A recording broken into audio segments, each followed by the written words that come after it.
balik lagi sama aku Feni Rizkyanti dari kelas manajemen 2 PSDM.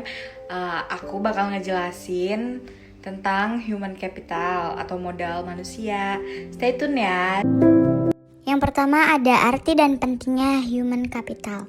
Istilah human capital pertama dikemukakan oleh seorang ekonom bernama Theodore yang berpendapat bahwa peningkatan kesejahteraan pada perusahaan tidak tergantung pada tanah, peralatan, energi, sumber daya, melainkan pada kompetensi pengetahuan dari pegawainya.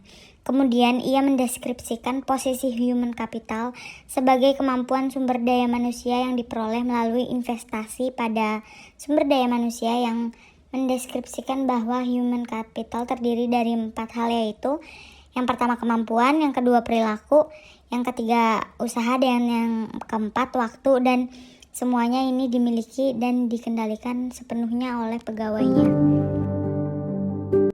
Untuk mendeskripsikan human capital sebagai kombinasi dari keempat faktor tersebut, ada 3 hal. Yang pertama, karakteristik atau sifat yang dibawa pada pekerjaan.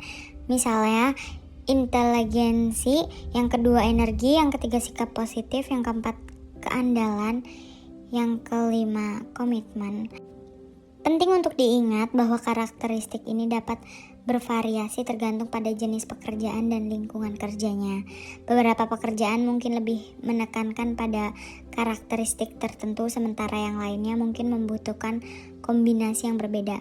Selain itu, karakteristik ini juga dapat dikembangkan dan ditingkatkan melalui pengalaman, pembelajaran, dan pengembangan pribadi.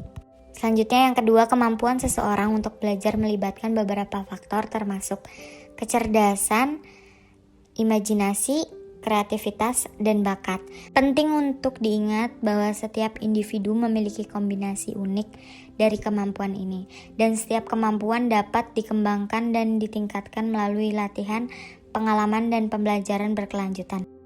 Dan yang ketiga, ada motivasi untuk berbagi informasi dan pengalaman dapat dipengaruhi oleh beberapa faktor, termasuk semangat tim, orientasi tujuan.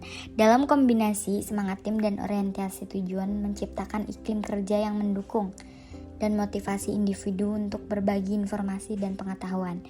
Ketika orang merasa terhubung dengan tim dan memahami pentingnya berbagi untuk mencapai tujuan bersama, mereka lebih cenderung untuk melibatkan diri dalam berbagai pengetahuan dengan rekan-rekan mereka. Selanjutnya ada peran human capital. Sebagai kunci keunggulan organisasi, kunci itu terdiri dari 3 kelompok, yaitu yang pertama aset finansial. Misalnya uang tunai dan surat berharga, aset disebut financial capital. Yang kedua, aset fisik, terdiri atas peralatan, gedung, tanah.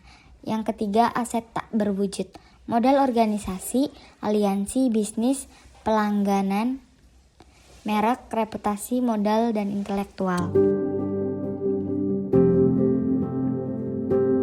Selanjutnya ada 5 cara untuk meningkatkan kompetensi karyawan, yaitu dengan 5B. Yang pertama, buy atau membeli, mengganti SDM yang lama dengan yang baru dan memiliki kualitas yang lebih baik. Yang kedua, build atau membangun, investasi dilakukan terhadap SDM untuk meningkatkan kualitasnya menjadi lebih baik. Yang ketiga, borrow atau meminjam, penggunaan konsultan atau partner efektif memungkinkan berbagai pengetahuan dan desain kerja baru. Yang keempat, bonds atau melambung, perusahaan harus mengeluarkan karyawan yang bekerja di bawah standar. Yang terakhir ada bind atau mengikat, mengikat karyawan jangan keluar merupakan tindakan krisis pada semua tingkatan. Slide selanjutnya ada transformasi peran divisi SDM. Model konseptual yang dikemukakan oleh Ulrich menggambarkan bahwa transformasi divisi peran SDM yang didasarkan pada 2 dimensi utama, yaitu dimensi operasional dan dimensi strategi. Dari 2 dimensi ini muncul 4 peran SDM, yakni strategi partner, administrasi expert, employee champion, dan change agent. Selanjutnya ada tingkat kompetensi dalam sistem pengukuran human capital. Yang pertama ada activity level, yaitu pengukuran aktivitas rutin SDM seperti rekrutmen, pemberhentian, promosi, dan lain-lain untuk syarat laporan internal. Dan yang kedua, fungsional level, yaitu kolaborasi dengan unit fungsional organisasi, misal divisi dalam pengukur aktivitas, pengumpulan dan penerjemahan data, dan pengambilan tindakan koleksi. Dan yang ketiga, strategi level, yaitu tingkat analisis tertinggi, sehingga dapat memberikan gambaran perusahaan secara penuh, memberikan pemahaman hubungan antara SDM, strategi, dan kinerja.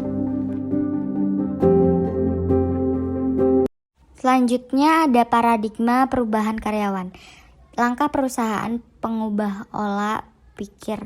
Yang pertama, seberapa besar pengeluaran investasi yang telah dikeluarkan perusahaan untuk SDM.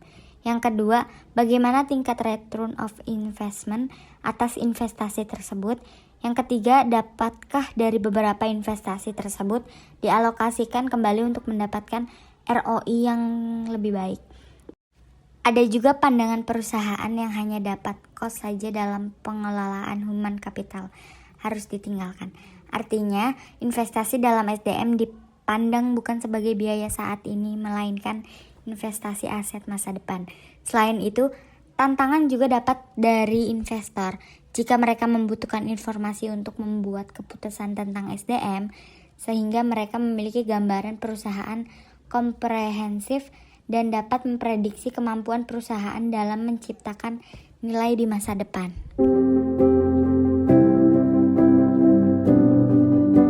Berikutnya ada mengidentifikasi human capital. Untuk keberhasilan perusahaan, proses atau bisnis apapun tergantung pada 3 keterampilan, yaitu commodity skill, leverage skill, dan proprietary skill. Thank you for watching. Jangan lupa like, comment, and subscribe ya. Bye-bye.